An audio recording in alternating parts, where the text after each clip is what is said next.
अस्सलाम वालेकुम, नमस्ते, सत श्री अकाल दोस्तों।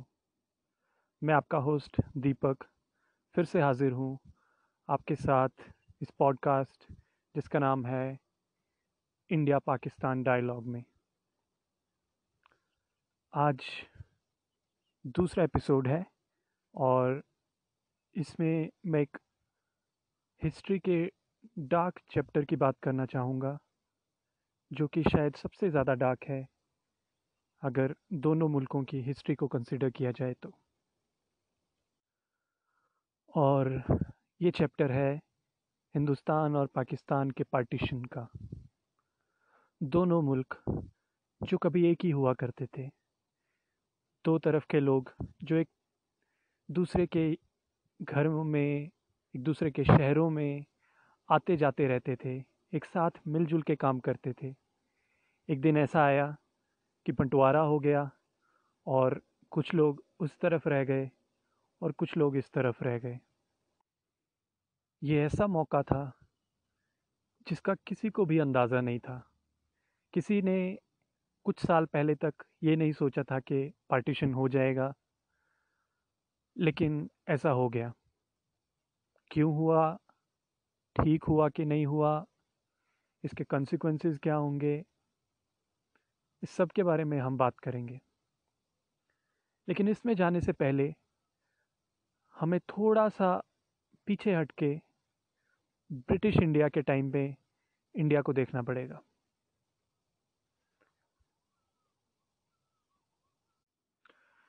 हिंदुस्तान पहले से ही बहुत ही ज़्यादा डाइवर्स, तरह तरह के मज़हबों, कल्चर्स, लैंग्वेजेस, कास्ट और जियोग्राफिकली भी बहुत ही डाइवर्सिफाइड मुल्क था। 19वीं सदी में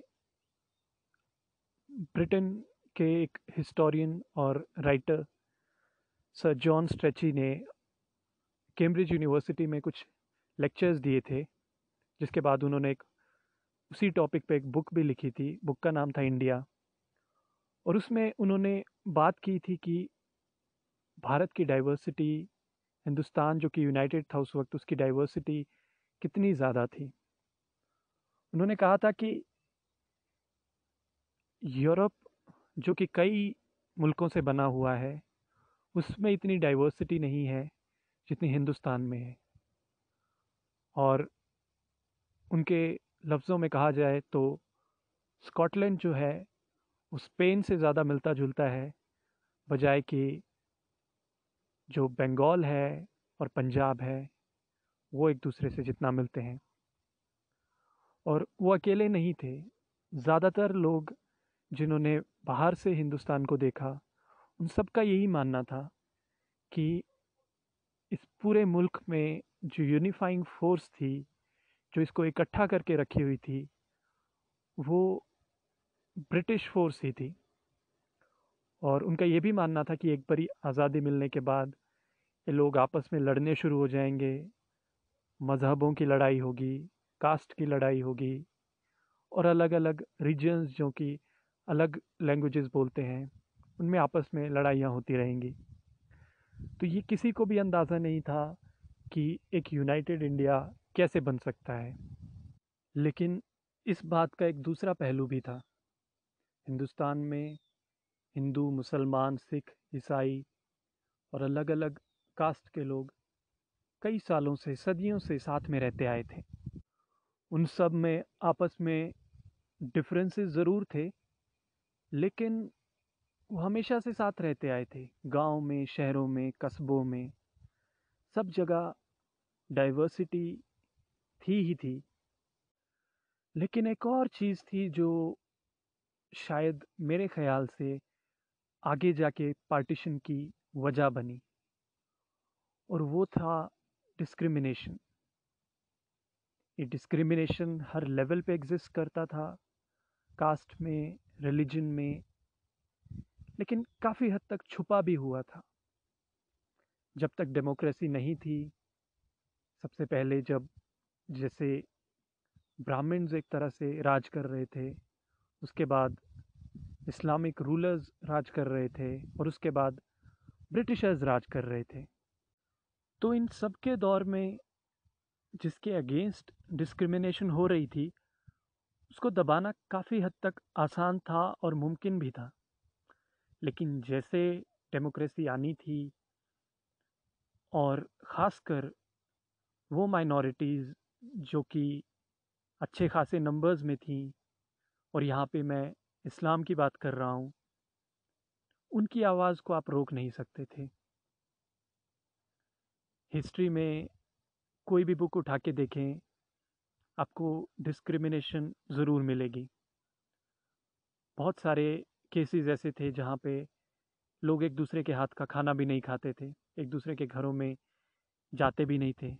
हाँ, बहुत सारी जगह ऐसी भी थी जहाँ पे ये सब होता था, लेकिन फिर भी डिस्टेंस, फासला काफ़ी ज़्यादा था। लोग अपनी कम्युनिटीज़ के बाहर शादी नहीं करते थे। लोग एक नेचुरल डिस्टेंस मेंटेन करके रखते थे दो कम्युनिटीज़ के बीच में। बहुत कम ऐसी जगह थी जहाँ पे ये सब कल्चरल एक्सचेंज बहुत अच्छे लेवल पे होता था।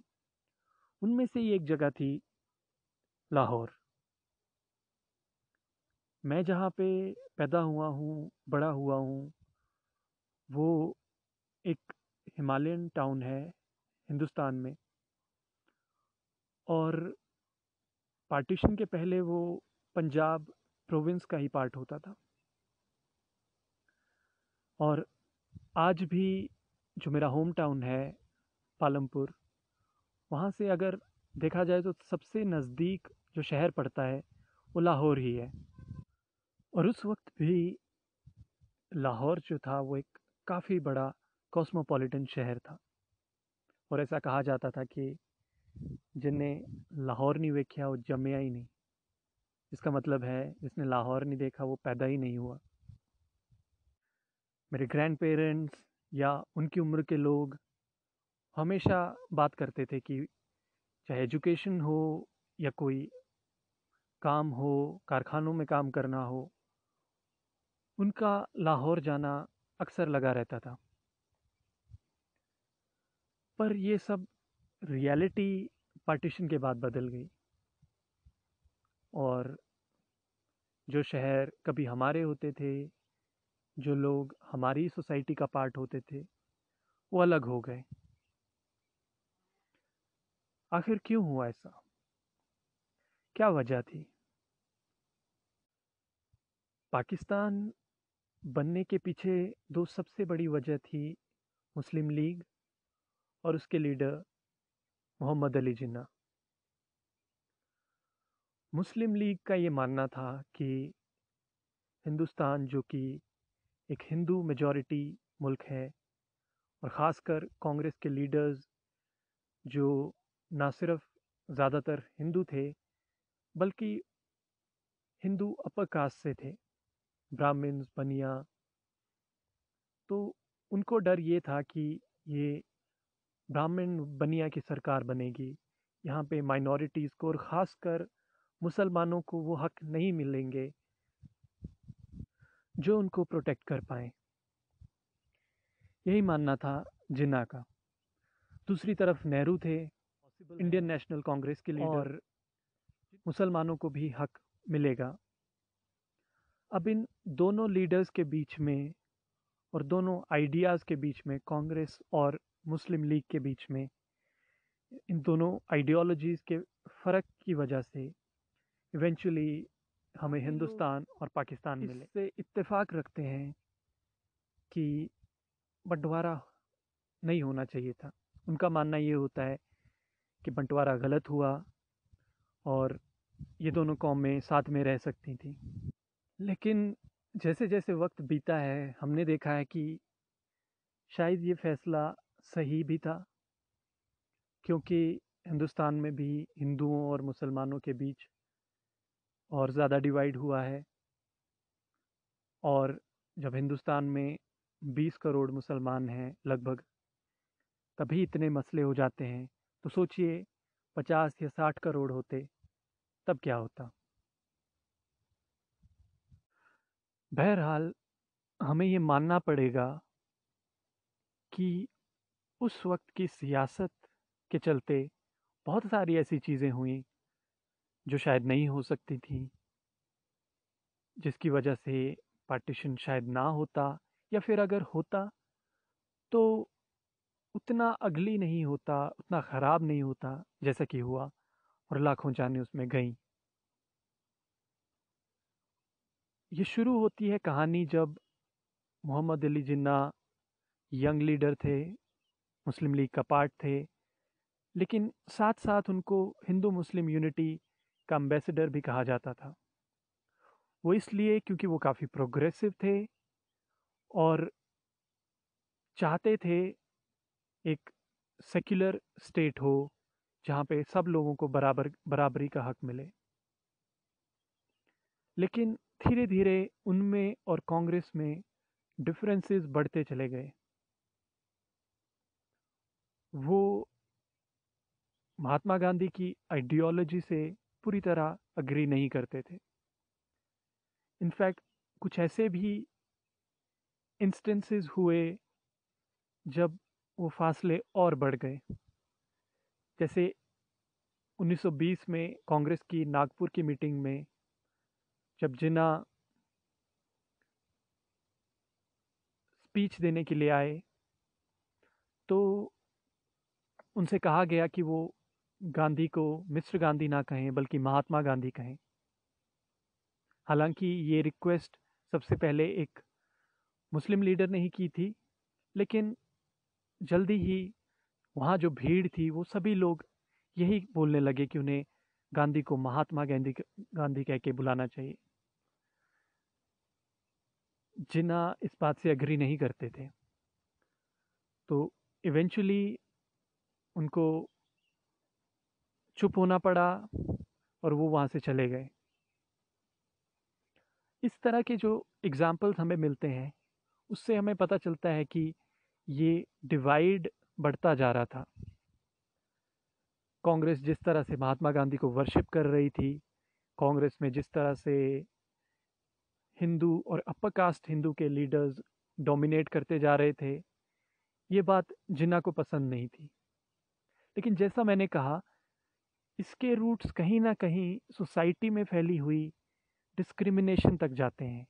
अगर वो डिस्क्रिमिनेशन ना होती तो लीडर्स के बढ़ते फासले कभी भी कम हो सकते हैं, लेकिन ऐसा नहीं हुआ। यहाँ ये फासले बढ़ते चले गए, और साथ ही साथ पहले गांधी ने और फिर शायद नेहरू ने भी जिन्ना को और मुस्लिम लीग को काफ़ी अंडर एस्टिमेट किया। नेहरू को तो शायद यही लगता था कि ज़्यादातर मुस्लिम्स उनका साथ देंगे, उनके साथ एक यूनाइटेड इंडिया के साथ जाएंगे। लेकिन जैसे जैसे ये डिवाइड हुआ और रिलीजियस पार्टीज़ आती गईं, मुस्लिम लीग रिलीजियस आइडियोलॉजी पे चलती गई, साथ ही साथ हमें देखने को मिलता है वहाँ पे आरएसएस भी थी, हिंदू महासभा भी थी। रिलीजन के अलोंग जब पॉलिटिक्स चलती गई तो ये डिवाइड कम होने वाले नहीं थे, बढ़ने ही वाले थे, और ये बढ़ते गए। और इवेंचुअली 1940 में फॉर्मल तरीके से पाकिस्तान की डिमांड रखी गई, उसको प्रपोज किया गया। तब तक भी उतना किसी को नहीं भरोसा था कि ये मुल्क डिवाइड हो जाएगा, पाकिस्तान बन जाएगा। खुद मुस्लिम लीग को भी इस चीज़ की एश्योरेंस नहीं थी। हालांकि मुस्लिम लीग पिछले कुछ सालों में, पिछले 15-16 सालों में काफ़ी ज़्यादा ग्रो कर गई थी। 1920s की बात करें तो कुछ 100 या कुछ हज़ार मुस्लिम लीग के मेंबर्स हुआ करते थे। वहीं 1944-45 तक आते आते वो कई लाखों में बदल गए। और 1946 में जब जिन्ना ने डायरेक्ट एक्शन डे की बात की कोलकाता में, तो तब तक मुस्लिम लीग काफ़ी ग्रो कर चुकी थी, तब तक डिवाइड बहुत ज़्यादा हो चुका था, और वहाँ से एक बिल्कुल अगली चैप्टर शुरू हो गया। उसी दिन दंगे शुरू हो गए कलकत्ता में और हज़ारों जानें चली गई। कुछ ही दिनों में काफ़ी लोग मारे गए। ऐसा कहा जाता है कि जब डायरेक्ट एक्शन डे की मीटिंग के बाद मुसलमान निकले वहाँ से, उनमें से कुछ ऐसे लोग थे जो दंगा करना चाह रहे थे और वो स्ट्रीट्स में चले गए, लोगों के घरों में चले गए और वॉयलेंस शुरू कर दिया। साथ ही वहाँ पे जो हिंदू कम्युनिटी थी वो भी वॉयलेंट हो गई और इस तरह से ये दंगे काफ़ी ख़राब हालात में पहुँच गए। ये बंगाल की इक्वेशन थी। यहाँ पे काफ़ी बड़ी तादाद में हिंदू भी थे और मुसलमान भी थे और दोनों में पोलराइजेशन भी बहुत ज़्यादा हो चुकी थी। लेकिन ऐसे हालात अभी तक पंजाब में नहीं थे। उसकी बहुत वजह थी। अ, जैसे कि लाहौर जैसे शहर काफ़ी हद तक डाइवर्स थे। लोग यहाँ कई सालों से मिलजुल के रह रहे थे। पंजाब के गाँव में लोग आराम से रह रहे थे। उस हद तक की पोलराइजेशन पंजाब में नहीं थी जैसे कि बंगाल में थी। लेकिन ये बहुत ही जल्दी बदलने वाला था। ये बात है 1946 नवंबर की, जब तक हमें कोई ज़्यादा वॉयलेंस देखने को नहीं मिलता है पंजाब में। लेकिन तब से लेके आज़ादी तक, अगस्त 1947 तक, सारा का सारा वॉयलेंस एक तरह से पंजाब में शिफ्ट हो गया। ये सबसे पहले किस्सों में से एक किस्सा आता है जब रावलपिंडी के पास कुछ गांवों में मुसलमानों ने सिखों पे अटैक किया और काफ़ी ब्लडशेड हुआ, काफ़ी लोगों को मारा गया। ये भी कहानियाँ सुनने को मिलती हैं कि बहुत सारी औरतों को ले जाया गया या एटलीस्ट उनकी डिमांड की गई। कुछ लोगों ने डिमांड की कि सिख जो हैं वो अपनी औरतों को लाके मुसलमानों को दे दें, वगैरह वगैरह। कुछ लोगों के मुंह से ऐसी भी कहानियाँ सुनने को मिलती हैं जब उन्होंने अपनी ही घरों की औरतों को मरते हुए देखा। कुछ औरतों को जब मुसलमान उठा के ले गए और कुछ औरतें जो उन्हीं के ही घरों के मर्दों ने जिनको कत्ल कर दिया, क्योंकि वो चाहते नहीं थे कि उनके घरों की औरतों का रेप हो, मर्डर हो, तो उन्होंने खुद ही उनको मार दिया। तो जब ये शुरू हुआ और ये कहानी फैलती गई, पंजाब के बाकी जगहों में भी इसका रिएक्शन देखने को मिला। सिखों ने मुसलमानों को मारना शुरू किया, हिंदुओं ने भी मुसलमानों को मारना शुरू किया। तो मुसलमानों ने ये शुरू ज़रूर किया था, लेकिन इवेंचुअली जो मरने वालों की तादाद थी उसमें मुसलमान कहीं ज़्यादा होते गए पूरे के पूरे पंजाब में। और ये वॉयलेंस बहुत तरह से वर्क कर रहा था।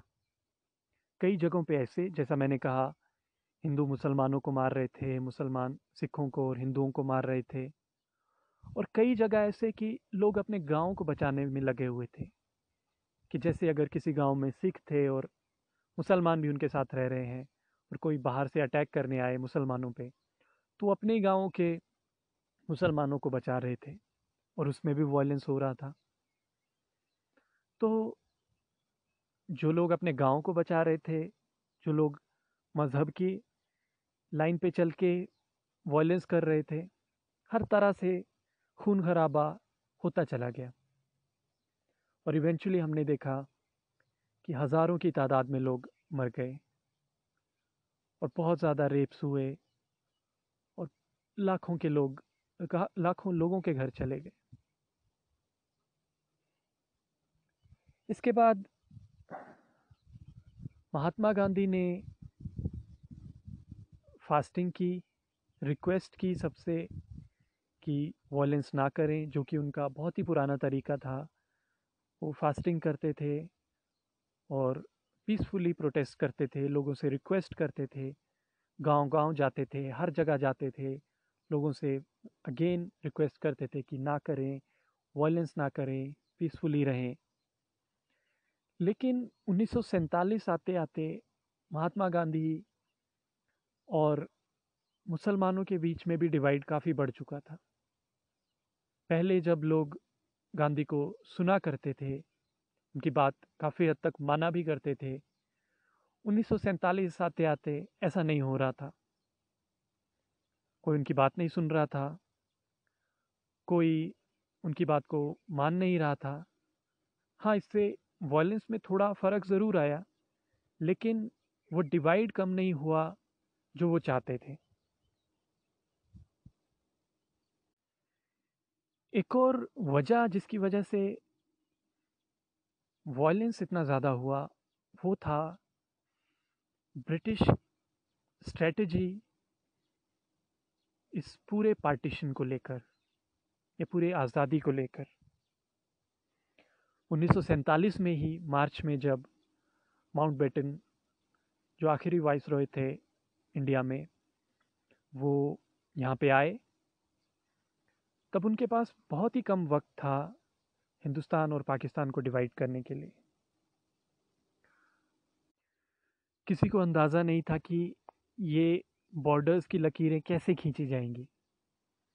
किसी को ये भी अंदाज़ा नहीं था कि कौन से प्रिंसली स्टेट्स कहाँ जाएंगे, ये डिवाइड कैसे होगी कंट्री, इसके अलग अलग रिसोर्सेज कैसे डिवाइड करेंगे और किस बेसिस पे डिवाइड करेंगे। बहुत सारे सवाल उनके सामने थे। इसीलिए जब सर सिरिल रेडक्लिफ को जुलाई में बुलाया गया, जुलाई 1947 में, उनके पास बहुत ही कम वक्त था। आप खुद ही सोचें कि एक नया मुल्क बनने में सालों लग जाते हैं, लकीरें खींचने में, उसकी ब्यूरोक्रेसी, उसके एडमिनिस्ट्रेशन को समझने में, हर रिसोर्स को डिवाइड करने में, लोगों के लिए प्रोसेसेस सेट करने में, उनकी इमिग्रेशन में एक बहुत लंबा वक्त चाहिए होता है। लेकिन रेडक्लिफ को कितना वक्त दिया गया था? 5 हफ्ते।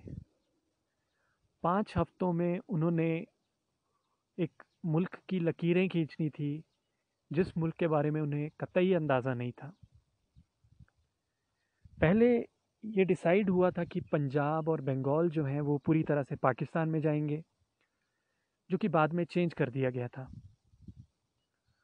और इस 5 हफ्ते के वक्त में रेडक्लिफ को ये डिसाइड करना था कि वो जो लकीरें इन स्टेट्स में, इन प्रोविंसेस के बीच में से होके गुजरनी थी, वो कहाँ से गुजरनी थी।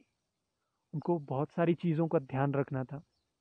इरिगेशन के लिए कैनाल्स जो जाती थी, रोड नेटवर्क, रेलवेज नेटवर्क, साथ ही हर गांव, हर डिस्ट्रिक्ट में किस तरह से हिंदू और मुस्लिम पॉपुलेशन डिवाइड हुई थी। तो उन्होंने कोशिश की कि जहाँ पे हिंदूज़ ज़्यादा हैं वो इंडिया की तरफ रहें, मुसलमान जहाँ ज़्यादा हैं वो पाकिस्तान की तरफ जाए। और साथ ही जैसा मैंने कहा, बाकी रिसोर्सेज, बाकी प्रोसेसेस के लिए भी ध्यान रखना था। तो इम्पॉसिबल किस्म का टास्क जो वो कर रहे थे, उसमें ये नौबत आनी ही थी कि सब कुछ जल्दबाजी में होना था। और उस जल्दबाजी के चलते जब लोगों को क्लियर हो गया कि बहुत जल्दी पार्टीशन होने वाला है, आज़ादी मिलने वाली है, तो वायलेंस और ज़्यादा बढ़ गया। कि जैसे जो लोग लूटपाट कर रहे थे, जो लोग कत्लेआम कर रहे थे, उन्हें पता था कि ये 14-15 अगस्त तक ही ये काम हो सकता है। उसके बाद फिर से लकीरें खिंच जाएंगी, एक दूसरे के यहाँ नहीं जा पाएंगे। तो ये और ज़्यादा बढ़ गया। मगर ब्रिटिशर्स इस चीज़ में अपना हाथ नहीं लगाना चाहते थे। तो उन्होंने बजाय कि सिक्योरिटी फोर्सेस बढ़ाने के, उन्होंने ये फोर्सेस कम करने शुरू कर दी। उनको पता था कि ये चीज़ें बहुत ख़राब होती जाएंगी, और ज़्यादा लोगों की मौत होगी, और ज़्यादा लोग भूख से मरेंगे, और ज़्यादा लोग बेघर होंगे। तो उन्होंने कोशिश की कि जितना जल्दी हो सके वो यहाँ से चले जाएं। और हिंदुस्तान को और पाकिस्तान को उनके हवाले छोड़ दें। और फिर जो हुआ वो सब आपके सामने है। ब्रिटिशर्स का जो डर था कि जैसे ही हिंदुस्तानियों को राज करने का मौका मिलेगा वो आपस में लड़ने शुरू हो जाएंगे, लगभग वैसा ही हुआ। लेकिन सब तरफ ऐसी कहानी नहीं थी। सब रियासतें, प्रिंसली स्टेट्स जो थे, वो हिंदुस्तान या पाकिस्तान का पार्ट भी नहीं बने थे। जैसे कि हैदराबाद, भोपाल, जूनागढ़, ट्रेवनकोर या फिर जोधपुर। कश्मीर के साथ भी ऐसा ही था। जब तक पाकिस्तान की तरफ से हमला नहीं हुआ, वो एक अलग ही रियासत के रूप में काम कर रही थी। वैसे ही बलूचिस्तान, जो कि कलात नाम से एक प्रोविंस था, वो भी डिवाइडेड था कि पाकिस्तान को ज्वाइन करे या ना करे। तो एक आज़ाद भारत और आज़ाद पाकिस्तान की तस्वीर काफ़ी हद तक बन चुकी थी, लेकिन वैसी नहीं थी जैसी सबने इमेजिन की थी, या जैसे हमारे फ्रीडम फाइटर्स ने सोचा था कि आज़ादी मिल के पीसफुली रहेंगे। वैसा ना था। फैज़ साहब ने सुबह आज़ादी करके इसमें कुछ लाइंस लिखी हुई हैं, जिनमें से 2 लाइंस मैं आपको पढ़ के सुनाता हूँ। ये दाग दाग उजाला, ये शब गजीदा सहर, वो इंतज़ार था जिसका, ये वो शहर तो नहीं। तो पार्टीशन हो चुका था, 2 मुल्क बन चुके थे, पर लग रहा था कि सब कुछ वैसा नहीं है जैसा चाहा था। लेकिन ये रियलिटी थी, और ये आज भी रियलिटी है, और हमें एक्सेप्ट करना ही पड़ेगा और ये मानकर आगे बढ़ना ही पड़ेगा। हिस्ट्री को हम चेंज नहीं कर सकते, बदल नहीं सकते, लेकिन उसमें से बहुत से सबक मिल सकते हैं हमें। और यहाँ पे मुझे लगता है सबसे बड़ा सबक यही है कि जो भी सोसाइटी जिसके अंदर डिस्क्रिमिनेशन हो, आपस में एक दूसरे को इक्वली ट्रीट ना करते हो, वो वल्नरेबल रहेगी। कोई बाहर से आके उस पर राज कर जाएगा, फिर वो खुद में लड़ेगी, एक दूसरे का कत्ल करेगी। लेकिन हम इसको बदल सकते हैं। हम कोशिश कर सकते हैं कि इस तरह की चीज़ें, इस तरह की डिस्क्रिमिनेशन हम ना करें। इसी बात के साथ मैं आप सबसे इजाज़त लूँगा। सुनने के लिए शुक्रिया। Thank you. खुदा हाफिज़। आप अपना ख्याल रखिएगा।